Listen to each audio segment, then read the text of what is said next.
report tomorrow? Going forward. Oh, going forward, no promises here. I would expect to keep your schedule a little fluid.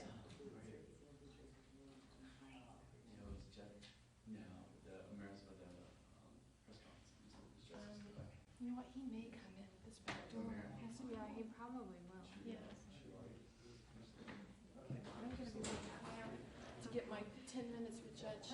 Are you going to send the email when you get home? Yes. No, I'll do it for Judge. Okay. I just want to, because I don't want to keep it late. I won't come back down here and then have to pack up again, so I'm kind of sleepy up to it. I'll just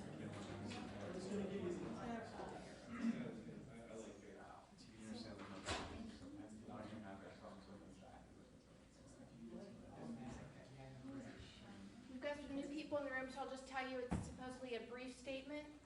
It's just going to be a brief statement.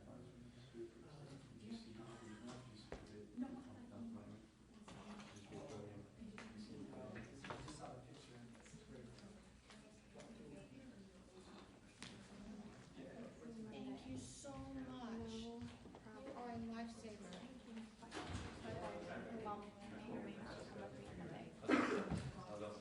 A show of hands for the best assistant in the world.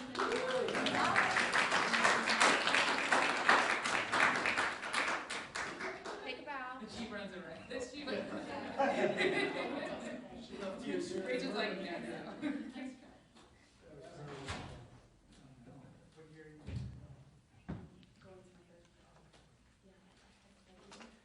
You know what? Wayne, I need to go get my update from the judge. Can I leave this in your capable hands? Yeah, my oldest been to auditing for many years. Scott Nice was just Forget your coffee. bar and take a coffee. Thank you. That's not in the shot, is it? Maybe black. Just a barrel of black. Scott Anton.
Check focus on me there.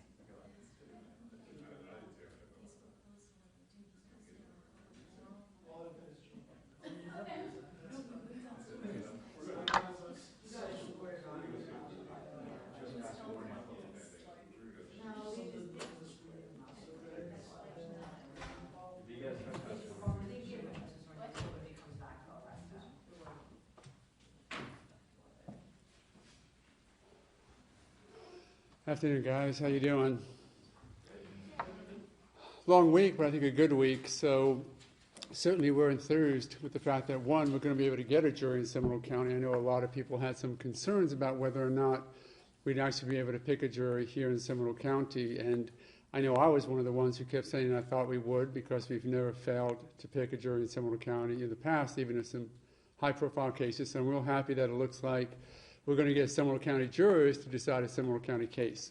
So firstly, very happy about that. Secondly, I know it's slow going to the outside. It's not slow going to the inside. Those of us who have done this before and know the process and how it needs to happen, I think it's working out pretty well. So sorry we're taking more time than I know you would like us to, because this isn't the fun part of a trial for media, but it is a very, very significant and important part for us. So it's going well. We're making good progress.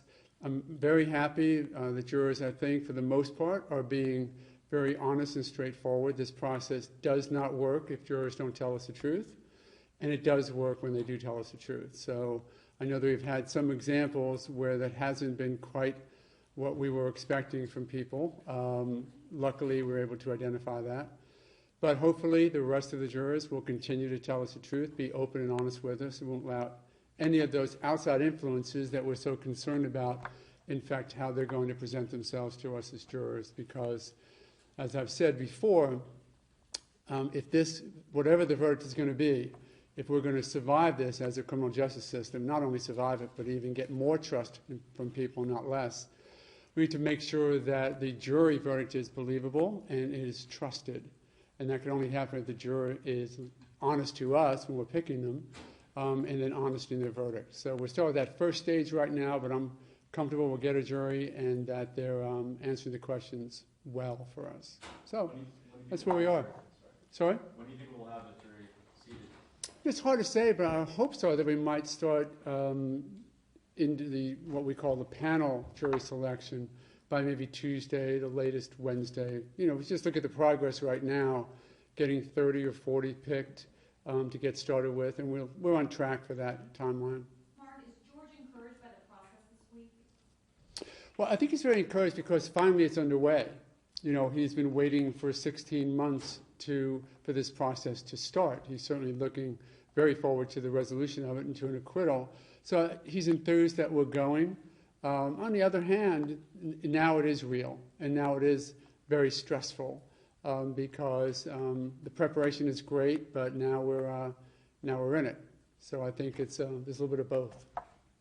How do you feel when jurors say that they don't believe that you are innocent until proven guilty? Well, it's a predisposition that some people have in reality. You know, when a child, you know, mom walks in and a child's sitting there with a cookie in their hand, and they just think something is wrong. In our system, I don't mind you walking into the courtroom saying, I'm thinking this as a juror. But as long as you'll say whatever I think is going to stay outside the courtroom, and I'm going to decide on the facts in the courtroom, I'm going to apply the law and only the law the judge gives us, then I'm okay. People are human. They're going to bring in predispositions. The worst thing that can happen to us is that a juror has a predisposition and they don't tell us about it.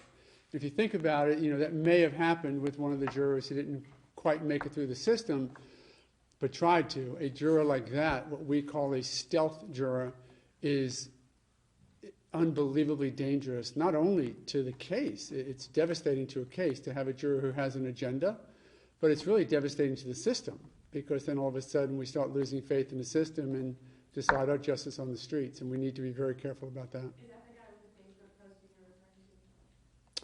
Yeah, I don't know his name, but I think, yeah, there was somebody who we were able to identify that they were being less than straightforward in their presentation, as putting it as gently as I can, and that, thank God that was uncovered before it got worse, because not only would that potential stealth juror have their own agenda, but then they infect everybody else with it, and they do it in a stealth way. So all of a sudden you have a jury who thinks they're listening to somebody who speaks the truth when they're only speaking their own truth. How was he uncovered? Discovered the post and brought it to the attention of the parties? Defense, we found out about it. We did some workup and realized that there was more that was out there than he was saying. How did you find out? We're good. Do you have a dossier of everybody who's come through here? Because obviously you had that No. when he sat down for questions. No, we don't. That was, I say we're good, and I hope that was taken in the jest I meant it. I mean, we're trying real hard to do everything we can. That could easily had gotten by us. This is not a perfect system that we have. We're just trying to do the best we can with the resources we have, and it was very lucky that turned up. It now causes me great concern that we have to redouble our efforts on those jurors yet to come, because there was just more coincidence than real systematic work. Mark, would you have expected more for-cause dismissals at this point? It doesn't seem like there's been a whole lot, at least from the ones that have come through the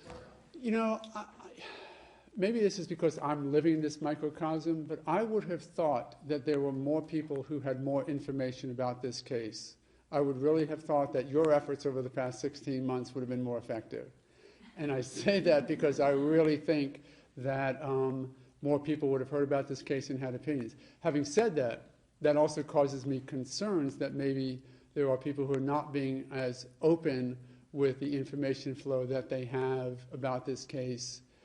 And that is concerning, but I trust the jurors are going to tell us the truth. I remember before I was involved in the case, of course I would have more of an interest in the general public, but I saw a lot about this case in the 2 or 3 weeks it was around before I got involved in it. So it's surprising to me that in 16 months, with the saturation this case has had, that there's not more impact on some of the jurors. Will there be any opportunity in the general phase for those people to come out and sort of reveal themselves if they maybe know more than they're letting on right now? Yes, because the general voir dire still allows us to look into issues of their background and what information they bring to the table, though certainly this process that we're going through right now was intended to weed out those people who had so much pretrial publicity and had formed such an opinion they couldn't set it aside. So while it's still an issue for general, this is really the process or the stage where it should be weeded out. Mark, can you talk about the Fry hearing?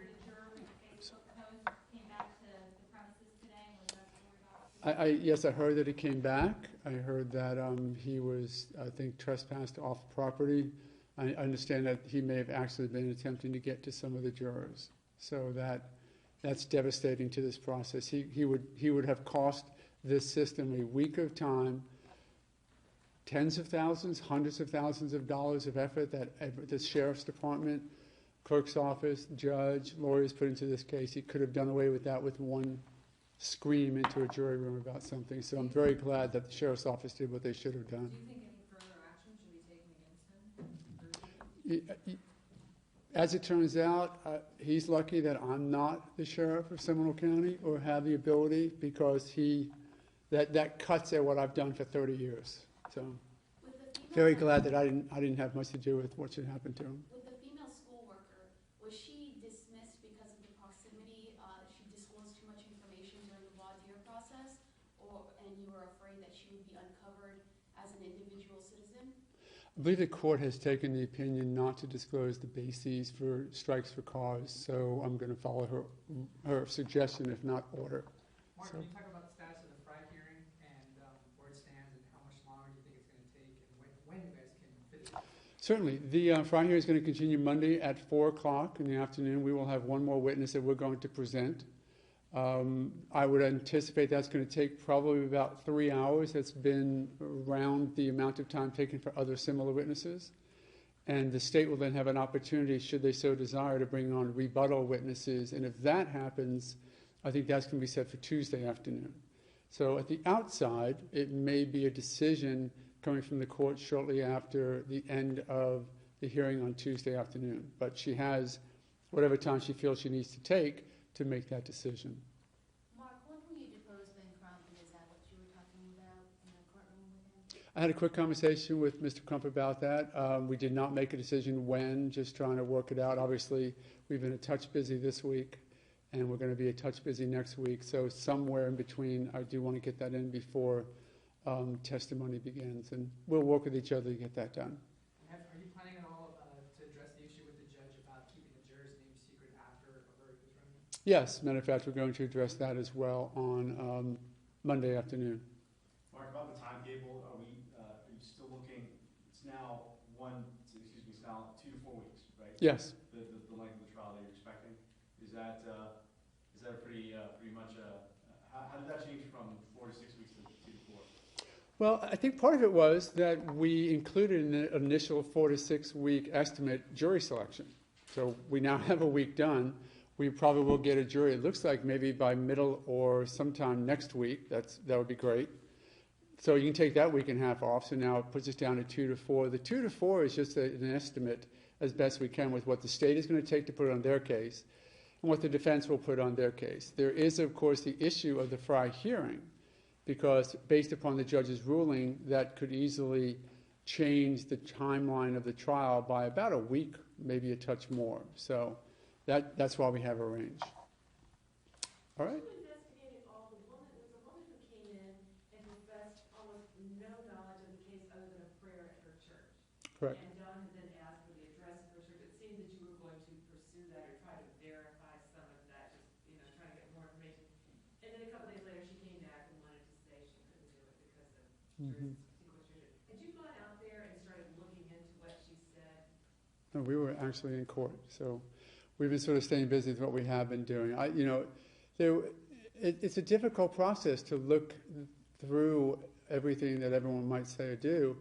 More importantly, we have to trust that a juror is going to come before us and tell us the truth. I was curious that any juror who knows so little about this case, who lives in our community, I just feel like if I walked into the Sanford Mall, the Seminole Town Mall, and just went up to 20 people and asked every one of them what they knew about this case, that I would get more on average than I got from some of the jurors. But we'll see. Again, this is my little microcosm, so maybe they know a lot less about it than I think they should. That's probably okay for them as well. All right. I appreciate you taking the time and coming down, and it's certainly nicer setting here than out in the hot sun or rain that's coming. But thanks very much for your attention. Enjoy the weekend, and we'll see you, I'm sure, bright and early Monday morning. Take care, guys.